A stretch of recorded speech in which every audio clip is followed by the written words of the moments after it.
What is up, guys? In today's video, we're going to be going over some changes that Fortnite announced that will be coming to next week's update. As always, if you guys do enjoy this video, find it helpful, informative, or interesting, remember to give it a like, subscribe if you'd like to see more, comment down below what you think of these changes, and if you guys would like to use my code in the item shop when getting anything, it is EvolvedJake, just like my channel name is, and it is underneath the webcam at all times. So the first thing we're going to be talking about is going to be mobility, because Fortnite has announced that the Crash Pad Juniors will be vaulted, and that Shockwave Grenades will be returning in Unranked Battle Royale in next week's update. And they also said this, I'm going to read it word for word. They said, "We'll keep evolving the movement meta with fun, healthy, high energy options that open up exciting plays and clutch moments." And yeah, we've got some very cool mobility ideas cooking up that we can't wait to tell you about in a future game update. So personally, when they vaulted Shockwaves, I didn't really like it, but I also wasn't the most against it.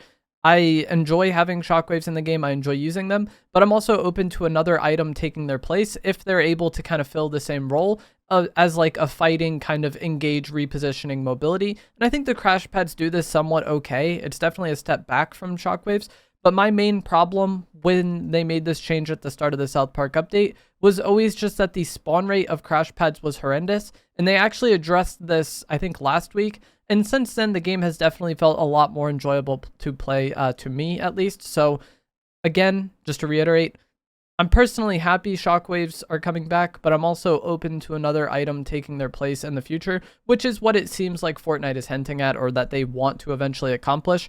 There is no mention of the Forsaken Vow Blade at all from their post today. Unfortunately, I think this was a really enjoyable to use and pretty balanced mobility item. As far as the item goes itself, what was unbalanced about it was obviously the way you obtained it. It wasn't really that available on the map. But I think in terms of playing with and against the item, the Forsaken Vow Blade is a very solid mobility item to have in the game. So I'm interested to see if that's going to return, because next week's update is the removal of the South Park stuff. The South Park things will be, the South Park event will be ending. And so the Stick of Truth will be gone. Kenny respawn token will be gone. I've seen a lot of people saying that the self-revive device will be back, and I wouldn't be surprised if that was the case. I think they just vaulted the self-revive to make room for the Kenny coin rather than having both of them in the game at the same time. And now we're going to get into some of the weapon buffs, because there are quite a bit coming in next week's update. I'm not sure why they announced this ahead of time and didn't just roll these changes out today, because typically when they announce weapon balance changes, usually just comes out right away, and there doesn't need to be like a downtime update for weapon balance changes. Usually it just happens. If you guys played during the bug season, there seemed like there was constant weapon balance changes every other day that season, and things coming and going. So I don't know why they didn't do this today, but you know, they didn't. All of the SMGs are getting buffed. They want the SMGs to have more of a place in the game, because for a while SMGs have just been kind of ignored. The Hollow Rush SMG, Flex SMG, and dual SMGs will all get increased damage. They'll get a larger magazine, and then they'll also have improved handling, like faster aim down sight time, probably faster swap time, making them feel more lightweight than the ARs and kind of giving you an advantage to using the SMGs over the ARs. I think for a while SMGs have just kind of been ignored in Fortnite, not because they're terrible, but because people want to carry as few guns as possible. That way they can carry extra heals, extra mobility, and extra utility items like bunkers. Since this kind of became the play, we rarely have seen 3 guns really be carried that frequently as far as it being like the main meta. We did see the Thunderburst SMG get used a lot in Chapter 5.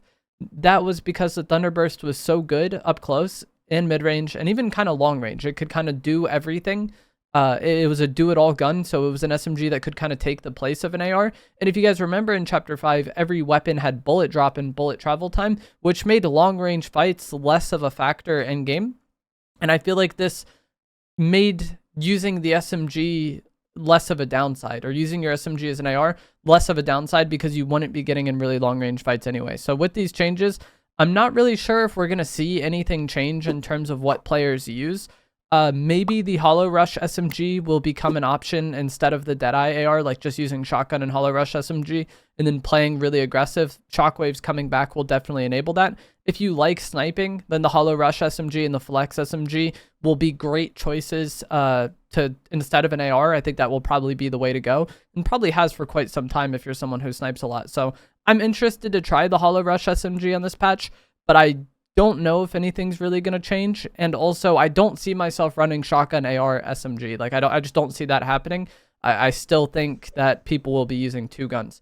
The TAC AR and the Enforcer AR are both also getting increased damage to try to help them compete with the Deadeye AR and make more of an open meta in terms of several things being viable.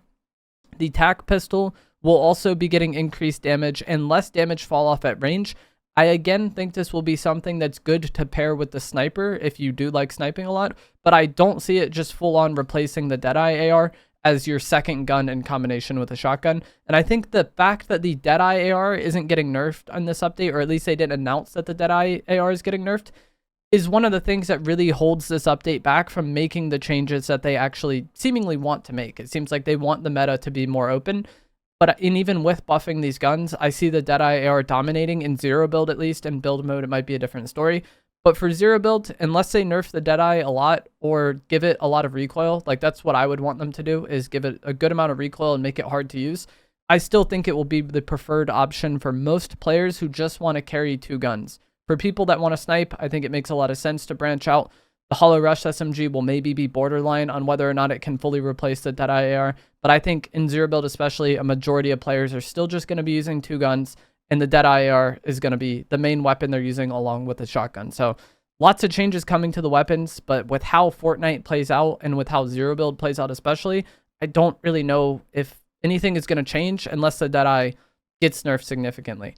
Another surprising change is going to be that the Stealth Splash will now last longer, and you will be able to carry more in a stack. So the Stealth Splash is going to be something that's utilized more. And in the post, they kind of teased that the lock-on rifle will be coming in this update. And I guess these Stealth Splashes are kind of meant to be a counter to the lock-on rifle, or maybe the other way around, like the lock-on rifle is supposed to counter the Stealth Splashes. Either way, I don't see the Stealth Splash being something that a lot of players want to utilize to counter one weapon, and I don't see one weapon being something that a lot of people want to utilize to counter the Stealth Splashes. So I feel like this is like kind of an interaction that the devs think is really going to happen, but in actuality, a gameplay, I don't see it happening unless the lock-on AR is just like incredibly good. A lot of people have been kind of worried about this weapon ever since it was leaked, but we had the lock-on pistol in the past in Chapter 4, and it was a similar story where a lot of people were worried about it when it was leaked, but once it actually came out, it wasn't really that great. You needed to like aim on people for a while for the lock-on to take effect. Then once it did take effect, you would get a good amount of damage, but someone who was decent using something like the Deadeye AR, for example, this season, was probably going to get more damage done, and I kind of expect that to be a similar story. That's kind of how you balance a weapon that has like a lock-on effect, is that like it's okay, but really not the greatest, and I don't think they're going to make some lock-on rifle incredibly overpowered, and if it is incredibly overpowered, I don't think it'll be that way for very long. It'll probably get patched pretty quickly. The Sovereign Shotgun will also get slightly faster fire rate when aimed on sight, and so the penalty you get for aiming into your fire rate won't be as big of a deal. And so this is just like a buff to the weapon. If you guys were unaware, the Sovereign Shotgun shoots a bit slower when you aim in, but it does get a large accuracy benefit when you aim in, which in theory should increase your damage, make your damage more consistent at least. And so that penalty you get for aiming in is going to be a little bit less, and that should make the weapon feel a little bit better, especially if you're going back and forth between hipfire and aiming, depending on the situation, which is what you kind of do with this weapon anyways. The Sovereign Shotgun is not my favorite shotgun, and this will be a buff to it, but to me personally, I don't really think this will change how I feel about it, because I really don't like it, and I really like the Iron Pump shotgun this season.